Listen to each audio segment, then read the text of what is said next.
পৃথিবীতে কত রহস্য, জীবনে কত রোমাঞ্চ। আসছে, সে আসছে,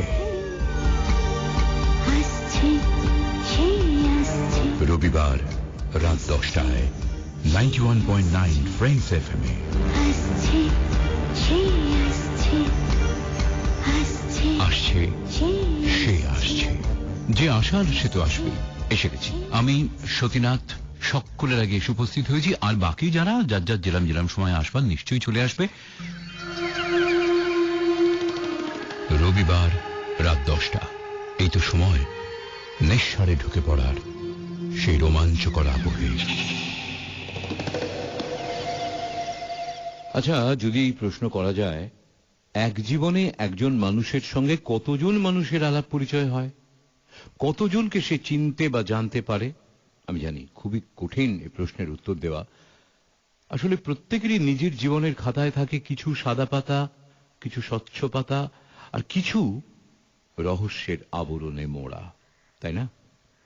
দেখো, অস্বীকার করে লাভ নেই, সবারই ঘুরিয়ে ফিরিয়ে তাই। যাদের সঙ্গে পরিচয় আমাদের হয় তাদেরও মুশকিল হলো এই অপার অনন্ত রহস্যময় জীবনের সব রহস্যের সমাধান করতে পারে এত এত এত গোয়েন্দা গোটা পৃথিবী চষে ফেললেও বোধহয় পাওয়া যাবে না। তাই জীবনের কিছু রহস্য থেকেই যায় অসমাধিতই, আর সেটাই বোধহয় ভালো। আজ রহস্য রোমাঞ্চর অন্দরমহলে আসছে, সে আসছে বলতে বলতে যিনি এসেছেন তিনি বনফুল, ডাক্তার বলাই চাঁদ মুখোপাধ্যায়, লব্ধ প্রতিষ্ঠিত চিকিৎসক, একই সঙ্গে এক অসামান্য সাহিত্যিক। বুঝতে পারছ, আজ গুলবাগিচা নয়, সাজানো বাগান একেবারেই নয়, সব রহস্য ঘনীভূত আজ বনের ফুলেই। আর সমাধান দেখা যাক। গত সপ্তাহে কি বলেছিলাম মনে আছে? আজকের এই রহস্য রোমাঞ্চ আসছে, সে আসছে একেবারে আলোয় আলোময়। আজকের প্রথম গল্পটাই তাই। নাম আলো বাবু, বনফুলের গল্প আলো বাবু।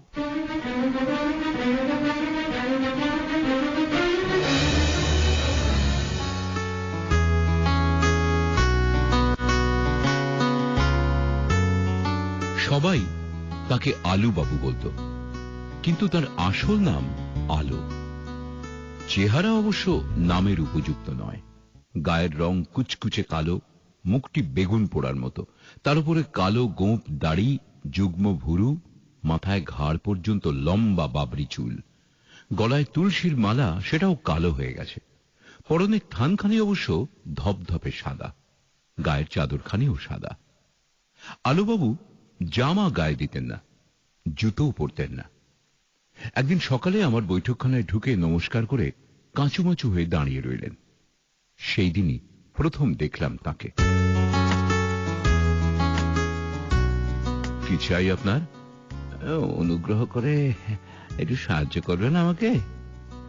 সাহায্য প্রার্থী অনেকেই আসে, অধিকাংশ লোকই টাকা চায়। ভাবলাম ইনিও বোধহয় সেই দলের। মনে মনে একটু বিরক্ত হলাম, কিন্তু মুখ ফুটে বিরক্তি প্রকাশ করতে পারলাম না। বরং বললাম, অসম্ভব না হলে নিশ্চয়ই করব। বলুন কি করতে হবে। তার বাঁ হাতে একটা ছোট থলি ছিল, তার ভেতরে হাত ঢুকিয়ে তিনি একটি ছোট পাখির ছানা বার করলেন। একটা ছোঁড়া এই পাখির ছানাটার পায়ে দড়ি বেঁধে টেনে টেনে নিয়ে বেড়াচ্ছিল। আমি 2 আনা পয়সা দিয়ে বাচ্চাটা নিয়ে নিয়েছি তার কাছ থেকে। দেখুন তো, মনে হচ্ছে এর পায়ে লেগেছে। পায়ে দড়ি বেঁধে টেনে নিয়ে বেড়াচ্ছিল কিনা একটু দেখবেন দয়া করে। শুনেছি আপনি খুব বড় ডাক্তার। দেখলাম পাখির ছানাটাকে, পায়ে সত্যিই লেগেছিল। 3-4 আয়োডিন লাগিয়ে বেঁধে দিলাম। কি করবেন এটাকে নিয়ে? বুঝবেন না, ভালো হলে ছেড়ে দেব। জীবন্ত কোনো জিনিস পোষবার সামর্থ্য নেই আমার। ইচ্ছে করে খুব, কিন্তু পয়সা নেই যে, সেজন্য বিয়েও করি না। কুণ্ঠিত দৃষ্টি তুলে একটু হেসে চাইলেন আমার দিকে। ও, এর আগে তো দেখিনি আপনাকে। কোথায় থাকেন? অবিনাশ বাবুর বাড়িতে। দিন 7 হলো এসেছি। আর একবার কুণ্ঠিত দৃষ্টি তুলে চাইলেন। অবিনাশবাবু এখানকার নামজাদা উকিল একজন। অবিনাশবাবুদের সঙ্গে আত্মীয়তা আছে বুঝি? না না, তেমন কিছু নয়। আমার এক দুঃসম্পর্কের ভাগ্নির বন্ধুর শ্বশুর উনি। আসলে লোক খুব ভালো তো, তাই দয়া করে থাকতে দিয়েছেন। আলোবাবু পাখির ছানাটি নিয়ে চলে গেলেন।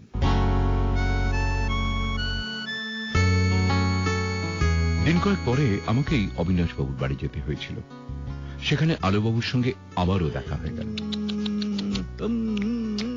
দেখলাম তিনি একটি দেশি কুকুরের বাচ্চার পরিচর্যায় নিযুক্ত হয়ে রয়েছেন। আমাকে দেখেই এক মুখ হেসে বললেন, বিনুবাবুর কুকুর এটি। কুকুর পোষার শখ আছে, কিন্তু সেবা করতে জানে না।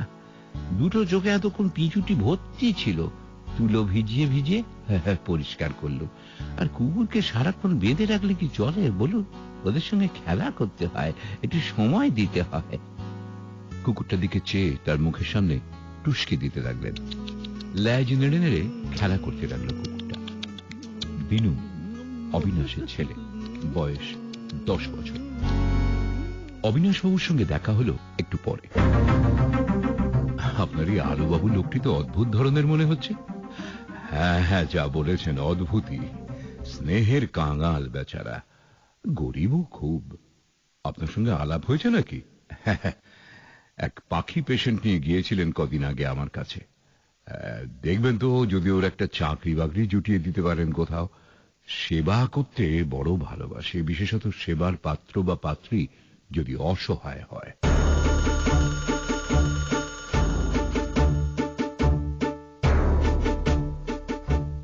দিন কতক পরে সিভিল সার্জনের সঙ্গে দেখা হলো। একসঙ্গে কলেজে পড়েছিল। কথায় কথায় আলোবাবুর কথা উঠে পড়ল। সিভিল সার্জন বললে, এখানকার হাসপাতালে ওকে প্রফেশনাল ড্রেসার করে ঢুকিয়ে নিতে পারি, তবে 10 টাকার বেশি তো এখন পাবে না। পরীক্ষায় পাশ করলে তখন মাইনে বাড়বে। আলোবাবু হাসপাতালের আউটডোরে রোগীদের ঘা ধোয়াতে লাগলেন। মাসখানেক পরেই কিন্তু চাকরিটি গেল তাঁর। একদিন দেখি আমার ল্যাবরেটরিতে শুষ্ক মুখে বসে আছেন।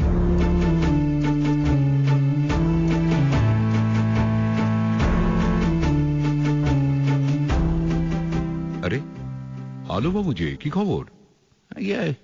আমাকে দূর করে দিলে কেন? একটা লোকের পায়ে ঘা কিছুতেই সারছিল না, সেই আমাকে একটা ওষুধ দেখিয়ে বললে যে ওই ওষুধটা দাও, তাহলে সেরে যাবে। ওটা লাগিয়ে নাকি অনেকে সেরে গেছে। তা দিলুম ওষুধটা লাগিয়ে, আর সঙ্গে সঙ্গে লোকটা সে একেবারে বিপুল চিৎকার শুরু করে দিলে। সে আরে হই হই ব্যাপার। ডাক্তারবাবু এলেন, তিনি তো চোটে লাল। বললেন, কার হুকুমে তুমি কার্বলিক অ্যাসিড ঢেলে দিয়েছ ঘায়ে? আমি আর কি বলবো বলুন তো, চুপ করে রইলাম। ডাক্তারবাবু তো পত্রপাঠ আমাকে দূর করে দিলেন। দেখুন, আমি ওর ভালোর জন্যই ওষুধটা দিয়েছিলাম, তো ওর কথাতেই দিয়েছিলাম। চুপ করে রইলাম। কি আর বলবো? না, এটা কিন্তু সত্যিই অন্যায় কাজ করেছেন।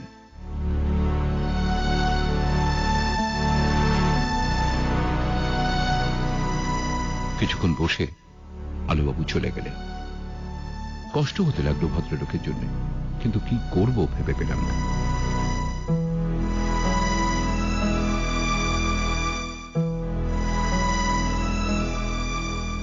দিন কয়েক পরে অবিনাশবাবুর বাড়ি থেকেও বিদায় নিতে হলো আলোবাবুকে। শুনলাম অবিনাশবাবুর স্ত্রী দূর করে দিয়েছেন তাকে। আলোবাবু যা করেছিলেন তা কোনো মা কোনোদিন সহ্য করতে পারেন না। তিনি এক বগলে কুকুরের বাচ্চাটা এবং আর এক বগলে অবিনাশবাবুর শিশুপুত্র তিনুকে নিয়ে একবার কুকুরটার মুখে আর সঙ্গে সঙ্গে তিনুর মুখে চুমু খাচ্ছিলেন। অবশেষে আমি আশ্রয় দিলাম আলোবাবুকে। একদিন সন্ধ্যের পরে এসে দেখলাম তিনি একটা সোলার হ্যাট বাজিয়ে গুনগুন করে গান গাইছেন। প্রাণের বান্ধব রে, দাও দেখা দয়া করে, গুরু না ভজিয়া সন্ধ্যা সকালে মন প্রাণ দিয়া রে ফুরাইয়া গেল মোর সাধের জনম, ফুরাইয়া গেল মোর সাধের জনম।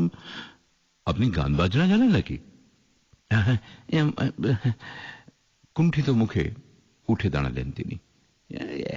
একালে ডুগি তবলা বাজাতে পারতাম, দৈন্যের দায়ে সবই বেচে দিতে হয়েছে, এখন এই হ্যাট বাজাই। বলা বাহুল্য খুবই কৌতুক অনুভব করলাম। হ্যাটটা পেলেন কোত্থেকে? অনেক আগে তো সুটও পরতাম, সব গেছে, ওই হ্যাটটি আছে কেবল।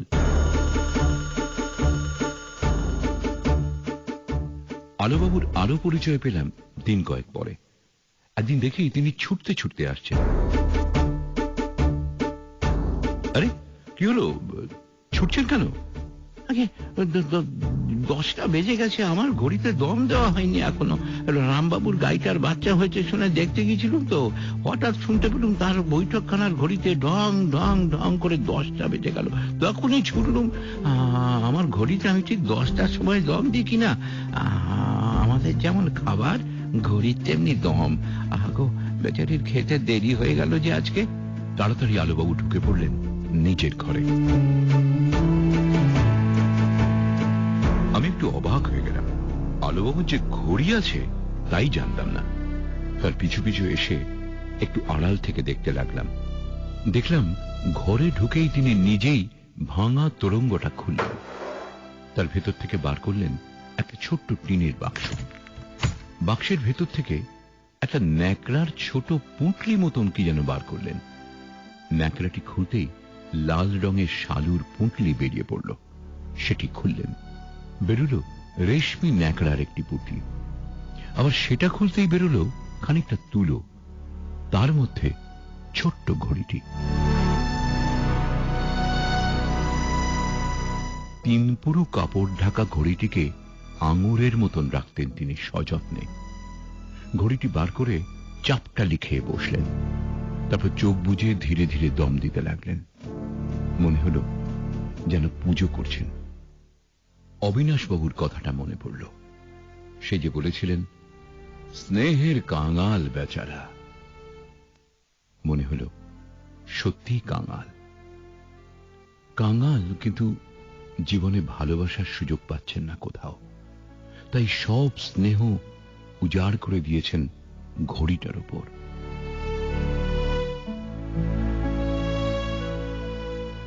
একদিন ল্যাবরেটরি থেকে ফিরে দেখি আলোবাবু হ্যাট বাজিয়ে গান গাইছেন।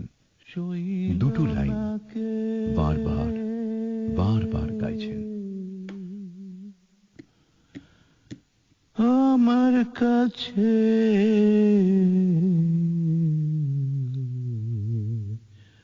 রইল না কে,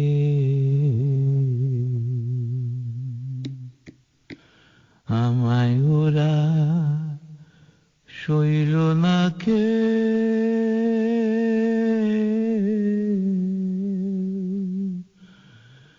আমার কাছে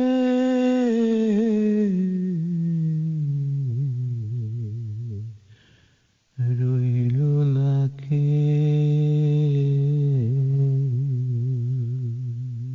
আমি খানিকক্ষণ দাঁড়িয়ে রইলাম অবাক হয়ে। এভাবে গান গাইতে শুনিনি কখনো তাকে। হঠাৎই আমাকে দাঁড়িয়ে থাকতে দেখে থেমে গেলেন তিনি।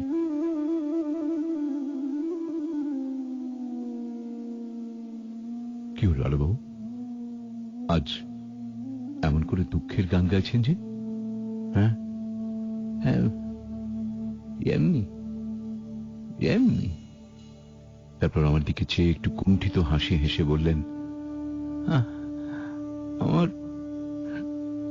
আমার ঘড়িটা না চুরি হয়ে গেছে। কে নিল?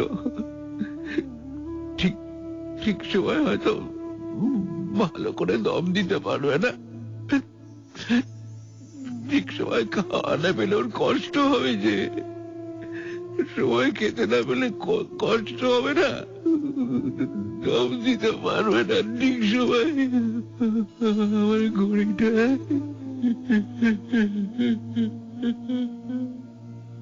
টপ টপ করে তার চোখ দিয়ে জল গড়িয়ে পড়ল কয়েক ফোঁটা।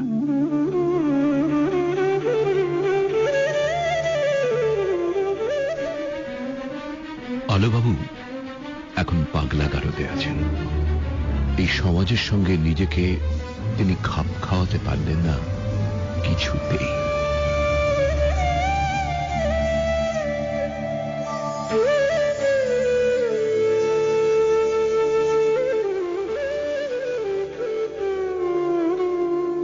কি বন্ধু, এমন আলোবাবুর সন্ধান পেয়েছো কখনো তোমার জীবনে? তুমি শুনছো 91.9 ফ্রেন্ড। চলো এবার আরো একটু আলোর সন্ধান করা যাক। যত গ্রহরত্ন আছে তার মধ্যে আলোর বিচ্ছুরণ সবচেয়ে বেশি কিসে হয়? হিরেতেই তো, তাই না? আরো আলোর হদিশ পেতে একটা হীরের টুকরোই যথেষ্ট।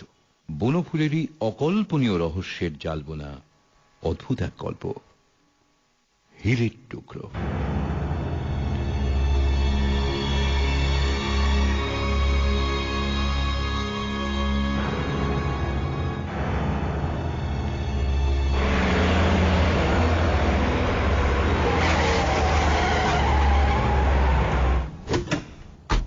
অশীতিপর বৃদ্ধ বিমল ডাক্তারের কাছে সেদিন যে রোগীটি এসে হাজির হলেন তিনিও খুবই বৃদ্ধ। যে যুবকটি রোগীর সঙ্গে এসেছিলেন তিনি প্রথমে ডাক্তারবাবুর সঙ্গে আলাপ করলেন। বললেন, আমার ঠাকুরদাকে একবার দেখতে হবে ডাক্তারবাবু, আমরা অনেক দূর থেকে এসেছি। কি হয়েছে তার?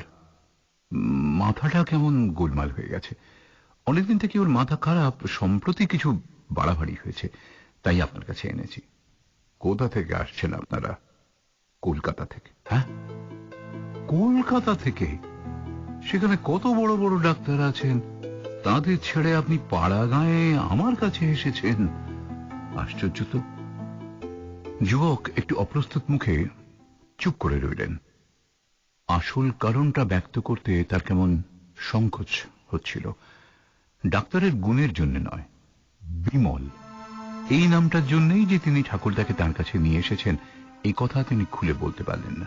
অথচ যে ডাক্তারের নাম বিমল নয় তার কাছে ঠাকুরদা কিছুতেই যেতে চান না। প্রথমে গিয়ে জিজ্ঞেস করেন তার নামটি। নাম বিমল না হলে সঙ্গে সঙ্গে উঠে চলে আসেন। মানসিক ব্যাধিতে যশস্বী দু একজন ডাক্তারের সঙ্গে এই যুবকটি ষড়যন্ত্রও করেছিলেন। তারা মিথ্যে করে বলেছিলেন যে তাদের নাম বিমল।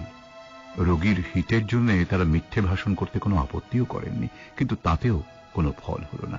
ঠাকুরদা তাদের সঙ্গে আলাপ করতে না করতেই উঠে চলে এলেন, তাদের ওষুধ পর্যন্ত স্পর্শ করলেন না।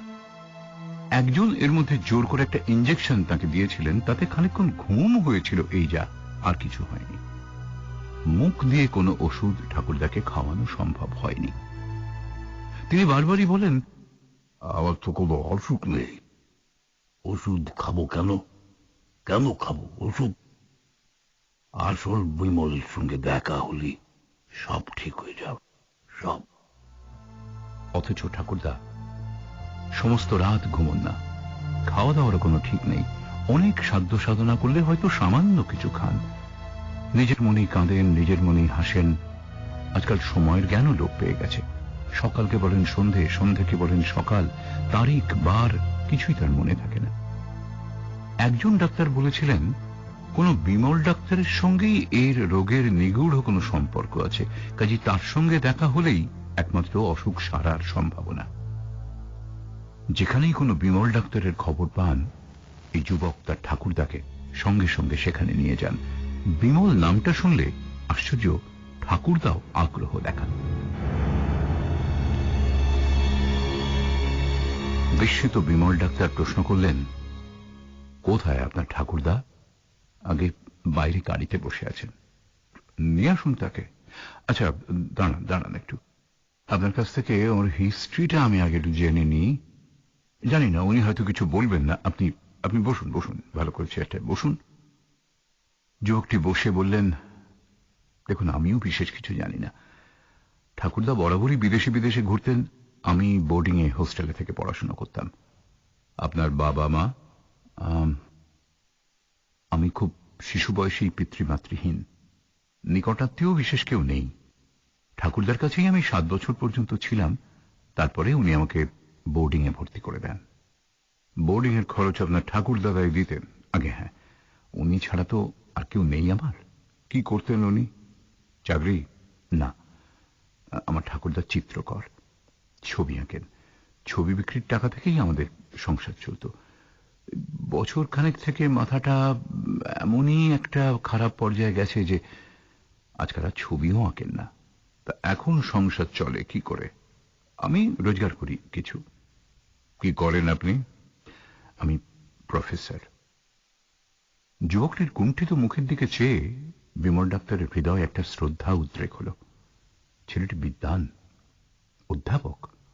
আশ্চর্য, বাইরে তো তার কোনো প্রকাশ নেই। আচ্ছা, আপনার ঠাকুরদার পাগলামিটা কি ধরনের বলুন তো? তিনি কি করেন? নাওয়া খাওয়ার ঠিক নেই, রাত্রি ঘুমন না, আপন মনে বিড়বিড় করে কিসব বলেন। কি বলেন শুনেছেন কিছু কখনো?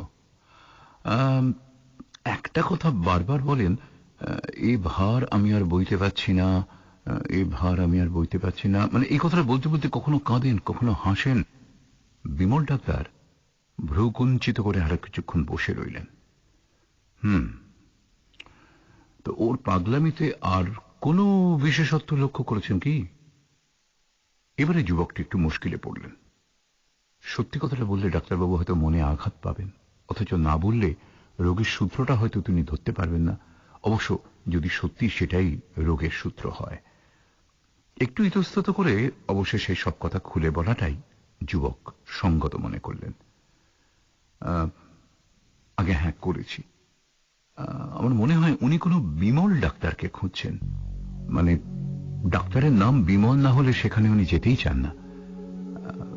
আপনার কাছে বিশেষ করে এসেছে কিন্তু আমরা সেই জন্যে। ও, আপনার ঠাকুরদার নাম কি? আগে নিরঞ্জন সেন। আপনার নাম? বিকাশ, বিকাশ সেন। আচ্ছা, যান আপনার ঠাকুরদাকে নিয়ে আসুন এবারে। বিকাশবাবু বাইরে গেলেন। একটু পরেই বৃদ্ধ শিল্পী নিরঞ্জন সেনকে নিয়ে ফিরে এলেন তিনি।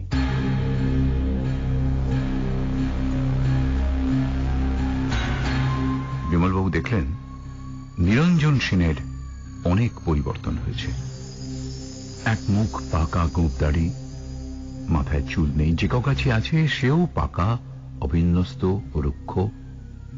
মুখে জরার চিহ্ন, কপালে চোখের কোণে বলি রেখা, গালের মাংস ঝুলে পড়েছে। চোখের দৃষ্টি কেবল এখনো বেশ তীক্ষ্ণ আছে, অতীতের সাক্ষী কেবল ওই দৃষ্টিটুকু। বিমলবাবু নির্বাক হয়ে চেয়ে রইলেন। ভিড়ের মধ্যে দেখলে যৌবনের বন্ধু নিরঞ্জনকে তিনি সত্যিই চিনতে পারতেন না। নিরঞ্জনকে দেখে মনে মনে তিনিও যেন একটু অপ্রতিভ হয়ে পড়লেন। তার ধারণা ছিল নিরঞ্জন সেন মারা গেছেন। বেঁচে যে আছেন তার কোনো প্রমাণ এতদিন পাওয়া যায়নি, পাওয়ার সুযোগও অবশ্য ছিল না। লখনৌ থেকে চলে আসবার সময় বিমল ডাক্তার তার ঠিকানা কারোর কাছে রেখে আসেননি। সেই অপ্রীতিকর ঘটনা ঘটবার পর কাউকে কিছু না বলে তিনি লখনৌ থেকে সরে পড়েছিলেন। তারপর অনেক ঘাটের জল খেয়ে অবশেষে কলকাতা থেকে অনেক দূরে এই পল্লীগ্রামে এসে বাস করছেন। এর মধ্যে কেটে গেছে 50 বছর। এতদিন পরে নিরঞ্জন সেন এসে হাজির হয়েছে বিমল ডাক্তারের সামনে। কি অদ্ভুত চেহারার পরিবর্তন হয়েছে তার।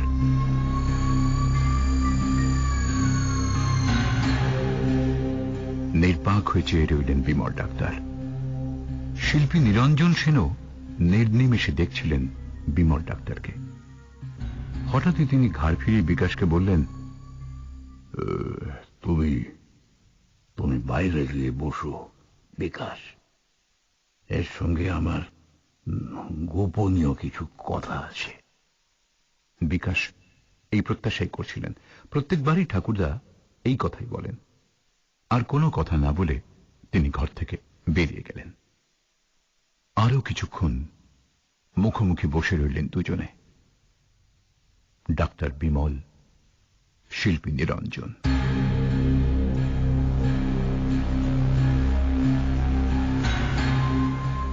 নিরঞ্জনই নীরবতা ভঙ্গ করলেন প্রথম। বিমল, আমাকে চিনতে পারছো? বারবার কথা নয়, কিন্তু পেরেছি নিরঞ্জন, পেরেছি। ছিলে কোথায় এতদিন? ছিলাম না কোথায় তাই বরং জিজ্ঞেস করো। আমি সারা জীবন তাকে খুঁজে বেড়াচ্ছি বিমল, সারা জীবন। লক্ষ্মী বেঁচে আছে? কিছুক্ষণ নীরব থেকে বিমল ডাক্তার বললেন, আছে, আছে নিরঞ্জন। তার যে ছবিটা এঁকেছিলাম সেটা কি আছে তোমার কাছে? তাও আছে। দেখাও তো, একবার দেখাও তো। সেটা তো ভেতরে টাঙানো আছে। তুমি ছবিটা কেন দেখতে চাইছো? আমার কথায় বিশ্বাস হচ্ছে না? না না, তোমার চেহারাও এত বদলে গেছে যে আমি তোমাকে ঠিক চিনতে পারছি না। ছবিটাই একমাত্র প্রমাণ হতে পারে যে তুমি সেই বিমল। আমার সঙ্গে বহু বিমল ডাক্তারের দেখা হয়েছে। আমি নিঃসন্দেহ হতে চাই যে তুমি সেই বিমল। বেশ, একটু বসো তাহলে। বিমল ডাক্তার উঠে ভেতরের দিকে চলে গেলেন।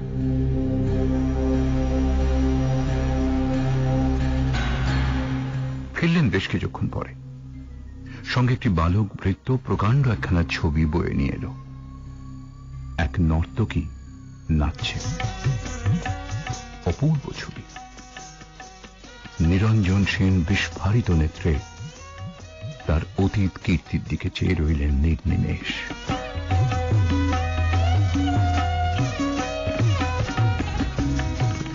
তারপর নিঃশ্বাস ফেলে বললেন,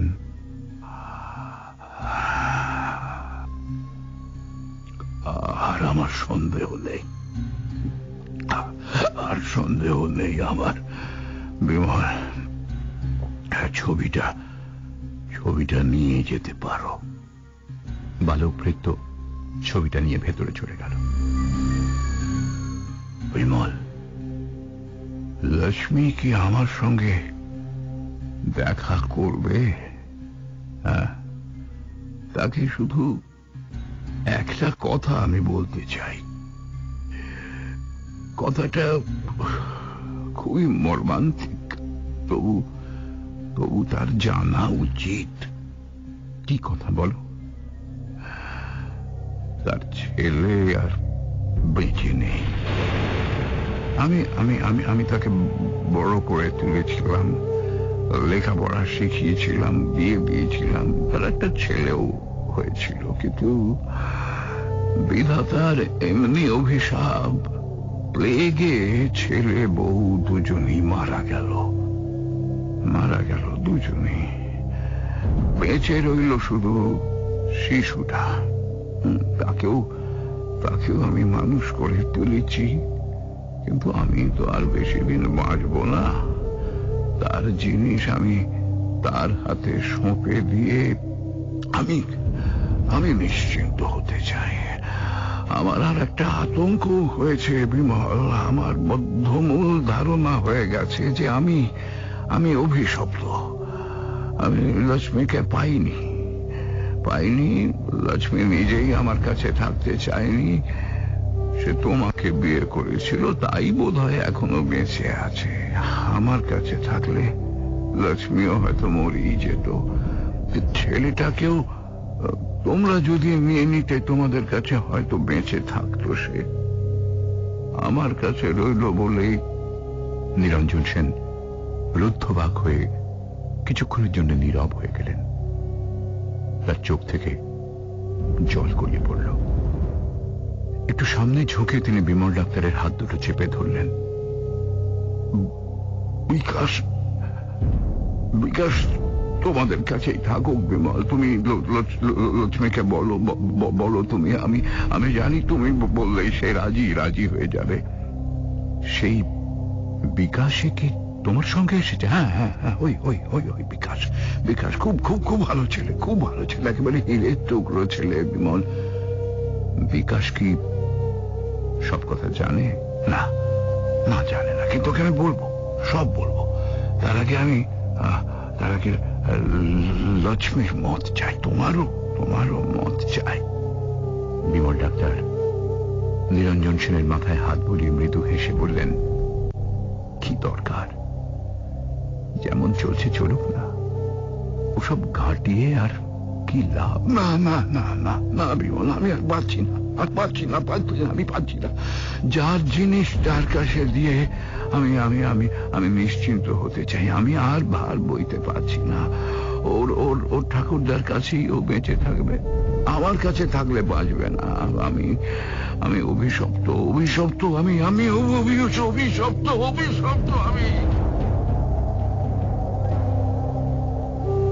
নিরঞ্জন সে চিৎকার করে উঠলেন, তার চোখ দুটো যেন ঠিকরে বেরিয়ে আসতে চাইল। বিমল ডাক্তার ভয় পেয়ে গেলেন। বেশ বেশ বেশ বেশ, তাই হবে। বিকাশ আমাদের কাছেই থাকবে। কিন্তু নিরঞ্জন, লক্ষ্মীকে এত বড় মর্মান্তিক খবরটা তো চট করে দেওয়া যাবে না, একটু সইয়ে বলতে হবে। তা সে আমি বলবো এখন। যদিও ছেলের সঙ্গে ওর ছাড়াছাড়ি হয়েছে বহুকাল, তো ছেলে তো, তার মৃত্যু সংবাদটা হঠাৎ এভাবে দেওয়াটা ঠিক হবে না। আমাদেরও আর কোনো সন্তান সন্ততি হয়নি। ও হয়তো এখনো আশা করে আছে যে ওর ছেলে একদিন ফিরে আসবে। বিমল, তুমি বলবে লক্ষ্মীকে? আমাকে প্রতিশ্রুতি দিচ্ছ বিমল? কথা দিচ্ছ আমাকে? দিচ্ছি নিরঞ্জন। কতদিনের মধ্যে বলবে? হ্যাঁ, কতদিনের মধ্যে? এই ধরো মাসখানেক পরে তাহলে আমি বিকাশকে সব কথা বলতে পারি। বেশ, বলো। নিরঞ্জন সেন উৎসুক দৃষ্টিতে কয়েক মুহূর্ত বিমল ডাক্তারের মুখের দিকে চেয়ে রইলেন। বিমল, লক্ষ্মীর সঙ্গে একবার দেখা হয় না? আমি জানি না সে দেখা করবে কি। একটিবার বলে দেখো না বিমল। নিরঞ্জন, বললে হয়তো সে দেখা করবে, কিন্তু এখন দেখা করাটা বোধহয় উচিত হবে না। দেখা হলেই ছেলের প্রসঙ্গ উঠবে, ছেলের প্রসঙ্গ উঠলেই তাকে একবার দেখতে খুব ইচ্ছে করছে বিমল, খুব ইচ্ছে করছে এক লক্ষ্মী দেখতে। আচ্ছা ঠিক আছে, তুমি দূর থেকে তাকে দেখতে পারো। দাঁড়াও, আমি জানলাটা খুলে দিচ্ছি। ভেতরের দিকে বারান্দায় বসে আছে, তুমি এখান থেকে ভালোভাবেই দেখতে পাবে।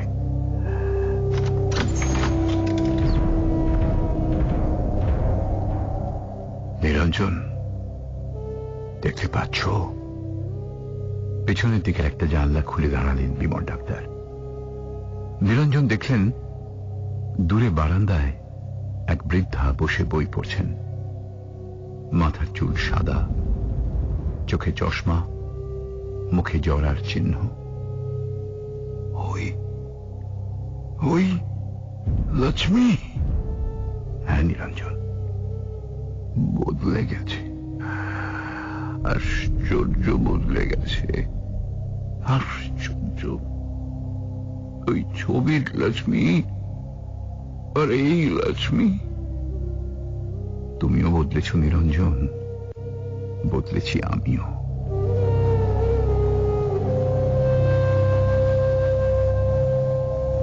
নিরঞ্জন সেন নির্বাক হয়ে জানলা দিয়ে ভেতরের দিকে চেয়ে রইলেন।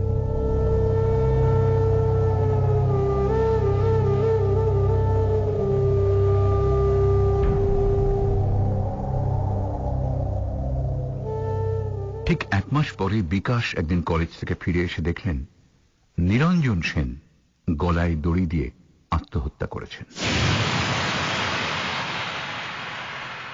টেবিলের উপরে রাখা রয়েছে একটি পত্র, বিকাশকেই লেখা। ভাই বিকাশ, আমি চললাম। আমার কাজ শেষ হয়েছে। এই ব্যর্থ জীবন বহন করবার আর কোনো সার্থকতা আমি দেখতে পাচ্ছি না। যাবার আগে একটা কথা তোমাকে বলে যেতে চাই। তুমি বিদ্বান, বুদ্ধিমান, অনেক কবিতা পড়েছ, অনেক গল্প উপন্যাস পড়েছ, তাই আশা করছি আমার প্রথম যৌবনের উন্মাদনাকে তুমি নিজ গুণে ক্ষমা করতে পারবে। ঘটনাটি সত্যি গল্পের মতো। প্রথম যৌবনে লখনৌ শহরে আমি লক্ষ্মী নামে একটি নর্তকীকে ভালোবেসেছিলাম। তার সঙ্গে এক ঘরে বাসও করেছিলাম। তার গর্ভে আমার একটি পুত্র সন্তান হয়েছিল। লক্ষ্মীর সুন্দর একটি ছবিও এঁকেছিলাম আমি। ভেবেছিলাম তাকে বিয়ে করে সুখের সংসার গড়ে তুলব, কিন্তু তার হয়ে উঠল না। তার এক ডাক্তার প্রণয়ী জুটল। শেষে তাদের সম্পর্ক এতই গাঢ় হলো যে লক্ষ্মী অবশেষে আমাকে বলল, আমি তোমার সঙ্গে আর থাকতে চাই না। আমি ঠিক করেছি বিমল বাবুকে বিয়ে করব। সে কি, তোমার তোমার ছেলে হয়েছে? তোমার ছেলে তুমি রাখতে পারো, আমি কিন্তু বিমল বাবুকেই বিয়ে করব। কি বলছো তুমি? বিমল ডাক্তার কি এ বিয়েতে রাজি হয়েছে? পরশুদিন রেজিস্ট্রি করে আমাদের বিয়েও হয়ে গেছে। লক্ষ্মী,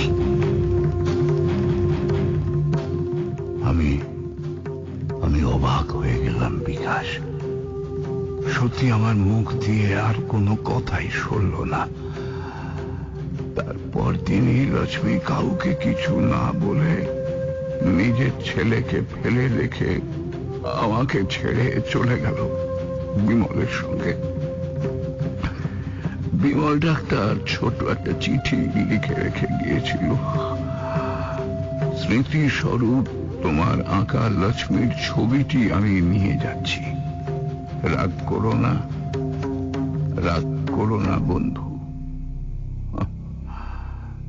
সত্যি বিমল ডাক্তার আমার বন্ধুই ছিল। তার কাছে ব্যবহার আমি প্রত্যাশা করিনি কখনোই। লক্ষ্মীর ওপর কিন্তু আমার রাগ হলো না বিকাশ। মনে হলো উর্বশীর জাত কোথাও কোনো কারণেই বাধা পড়ে না কখনো। নিজের দুর্ভাগ্যকে মেনে নিয়ে আমি এই ছেলেটিকে মানুষ করে তুলতে লাগলাম। সে বড় হলো, লেখাপড়া শিখলো, তার বিয়ে দিলাম, তার ছেলেও হলো একটি। আবার পড়ল অভিশাপের বজ্র, প্লেগ এপিডেমিকে আমার ছেলে বউ এক রাত্রিরে মারা গেল। বেঁচে রইল কেবল তাদের শিশু সন্তানটি, মানে তুমি তুমি বিকাশ। তোমাকেও আমি মানুষ করে তুলেছি। কি করে তা সম্ভব হয়েছে, কিভাবে টাকা রোজগার করে তোমার পড়ার খরচ জুগিয়েছি তা তুমি জানো না। তোমার জানবার দরকারও নেই। এইটুকু শুধু জেনে রাখো, ছবি এঁকে তা হয়নি, এ দেশে তা হয় না। এখন আমার ভয় পাছে আমার ছোঁয়াচ লেগে তোমার আবার কিছু হয়। আমার জীবন অভিশপ্ত বিকাশ, অভিশপ্ত। আমার কাছে কেউ থাকবে না, কেউ না।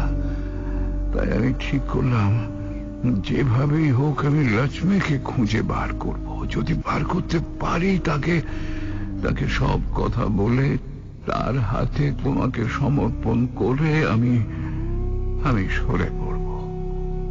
এতদিন সব দায়িত্ব আমি একাই বহন করেছি, এবার সেও করুক খানিকটা। এ দাবি করবার অধিকার তো আমার আছে। তাই আমি হন্যে হয়ে পাগলের মতো বিমল ডাক্তারকে খুঁজে বেড়াচ্ছিলাম বিকাশ। সেদিন তোমারই সৌজন্যে তার দেখা পেয়েছি। তাকে সব খুলে বলেছি আমি। সে রাজি হয়েছে বিকাশ, রাজি হয়েছে। এবার তুমি তোমার ঠাকুমার কাছে ফিরে যাও, কেমন? ব্যাস, আমার কাজ শেষ হয়ে গেল। আমি চললাম বাবা। আশীর্বাদ করি জীবনে সুখী হও। যে আদর্শে তোমাকে মানুষ করবার চেষ্টা করেছি তা যেন তোমার জীবনকে মহিমান্বিত করে বাবা, মহিমান্বিত করে। ইতি আশীর্বাদক তোমার দাদু।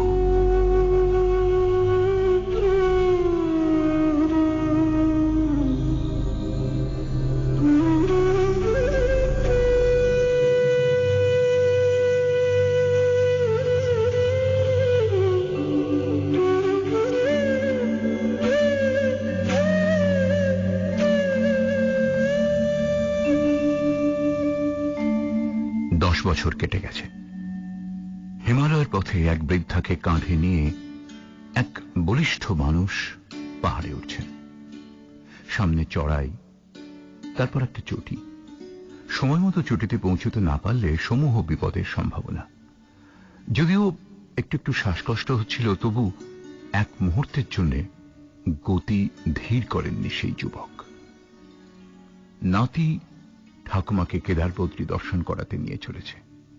ডান্ডিতে নিয়ে যাবার মতো সঙ্গতি নেই, ঠাকুমারও হাঁটবার শক্তি নেই। অগত্যা কাঁধে করেই নিয়ে চলেছে। ঠিক সময় তারা চটিতে পৌঁছে গেল। রাতের মতো বিশ্রাম, পরদিন ভোরে উঠে আবার যাত্রা শুরু। সামনে নাকি আরেকটা চড়াই আছে। খাওয়া দাওয়ার পরে যে যার মতো শুয়ে পড়ল। বৃদ্ধা আর তার নাতিও একধারে শুয়ে পড়লেন। গভীর রাত্রি, বাইরে সনসন করে ঠান্ডা হাওয়া বইছে। চটির সকলেই ঘুমিয়ে পড়েছেন। ঘুম নেই কেবল বৃদ্ধার চোখে। অন্ধকারের মধ্যে আস্তে আস্তে বৃদ্ধা তার নাতিকে ডাকলেন, বিকাশ, ও বিকাশ, বিকাশ, ঘুমোচ্ছ? কি হয়েছে? কি হয়েছে ঠাকুমা? না না বাবা, কিছু হয়নি। তোমাকে শুধু একটা কথা বলতে চাই বাবা। অনেক দিন থেকে বলবো বলবো ভাবছি, কিন্তু উনি বলতে মানা করেছিলেন বলেই এতদিন বলিনি। কি কথা? আজ উনি নেই, তোমার ঠাকুরটাও নেই। আমি কেদারপত্রী দর্শন করতে যাচ্ছি তোমার কাঁধে চড়ে। বাবা, আমার মন কিন্তু বলছে কথাটা তোমাকে না বললে আমার তীর্থ দর্শনের পুণ্যি হবে না। এরকম করে কেন বলছো ঠাকুমা? বলো না, কি কথা? বাবা বিকাশ,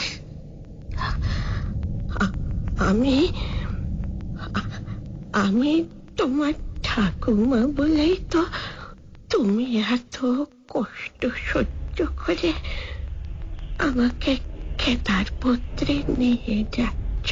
নিশ্চয়ই, এই তোমার কর্তব্য ঠাকুমা। কিন্তু আমি তোমার ঠাকুমা নই বাবা। তার মানে? আমি লক্ষ্মী নই। কি বলছো তুমি? আমার নাম দুর্গা। লক্ষ্মী ওর কাছেও বেশি দিন থাকেনি, 6 মাস পরে পালিয়েছিল। তারপর উনি আমাকে বিয়ে করেন। তোমার ঠাকুরটা যখন ওর কাছে এসেছিলেন তখন সত্যি কথাটা উনি তাকে বলেননি। ভেবেছিলেন মিথ্যে কথা বললে হয়তো উনি সান্ত্বনা পাবেন, হয়তো ওর পাগলামিটা সেরে যাবে। তারপর ঠাকুমা বলে তুমি যখন আমার কাছে এসে দাঁড়ালে বাবা, তখন আমার অন্ধকার ঘরে যেন হাজার বাতির আলো জ্বলে উঠল বাবা। প্রাণ ভরে আমিও বলতে পারলাম না যে তুমি আমার কেউ নও। মায়ার পৃথিবী বাবা, মায়ার ঘরে অচেতন অন্ধ হয়ে আছি।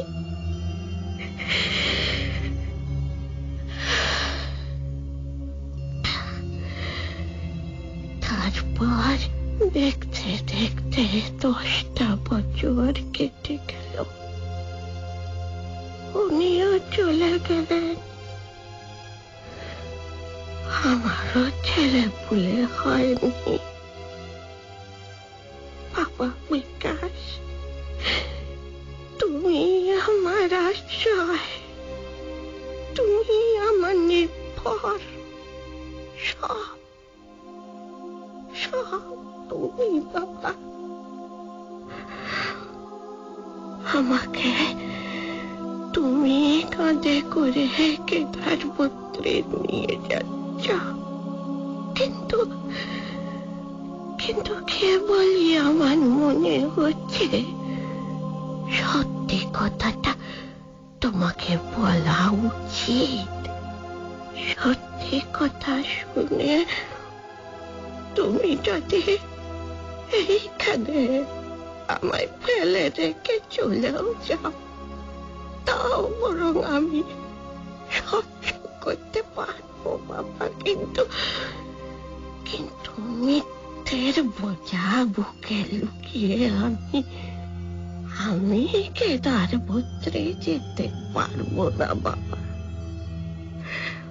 গেলে যে আমার পাপ হবে, পুণ্য হবে না, কখনো পুণ্য হবে না, কখনো পুণ্য হবে না।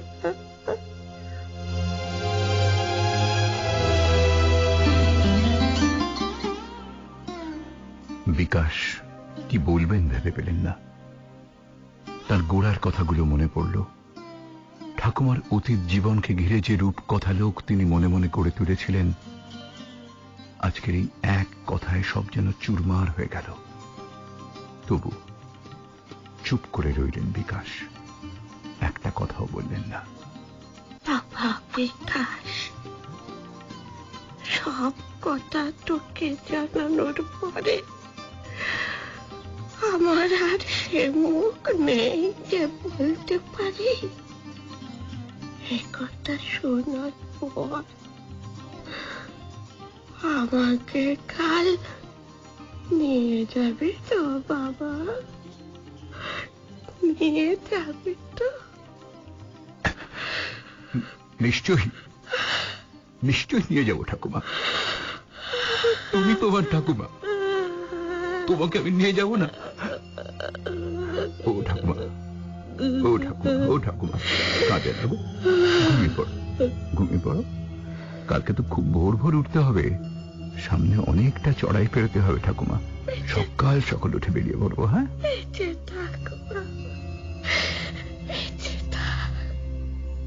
সমস্ত রাত বিকাশের চোখ এতটুকু বুঝল না, ঘুম এলো না।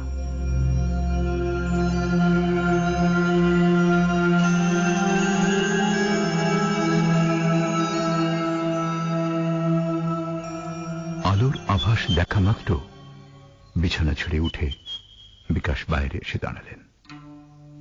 উষার অরুণ রাগে পূবের আকাশ রঞ্জিত, মেঘে মেঘে হিমালয়ের শৃঙ্গে শৃঙ্গে যেন স্বপ্নলোক মূর্ত হয়েছে। হঠাৎই বিকাশের মনে হলো, ওই তো আমার ঠাকুমা। তিনিও তো উষার মতোই চঞ্চলা, অবন্ধনা ছিলেন। স্বপ্নের ঘোরে আচ্ছন্ন হয়ে চুপ করে দাঁড়িয়ে রইলেন বিকাশ। দাদু, দাদু, ও বিকাশ, কোথায় গেলি দাদু ভাই? বৃদ্ধা ঘরের ভেতর থেকে আতঙ্কিত কণ্ঠে চিৎকার করে উঠলেন। তার ভয় হচ্ছিল বিকাশ বুঝি তাকে ফেলে দিয়ে চলে গেল। এই যে ঠাকুমা, ঠাকুমা, যাচ্ছি ঠাকুমা। এই তো ওঠো ওঠো ওঠো ঠাকুমা, আলো ফুটে গেছে গো, তাড়াতাড়ি বেরিয়ে পড়তে হবে তো। দেখি দেখি দেখি দেখি চাদরটা ভালো করে মাথার উপর দিয়ে নি। এই তো দিব্যি হয়েছে। এসো এসো এসো ঠাকুমা। একটু পরে দেখা গেল বৃদ্ধাকে কাঁধে তুলে বিকাশ চড়াই ভাঙছেন। চতুর্দিকে কেবল পাহাড়, উঁচু উঁচু বরফ স্নাত ধবল শৃঙ্গ, প্রকৃতির লীলার বড় মনোরম প্রকাশ, মনোমুগ্ধকর দৃশ্যপট, তুষার মৌলি। শুধু আজকের উষা অন্য সমস্ত দিনের থেকে স্বতন্ত্র। দিনমনির স্বর্ণরক্তিম আভাও আজ এক অপরূপ অনুপম রূপ ধরেছে।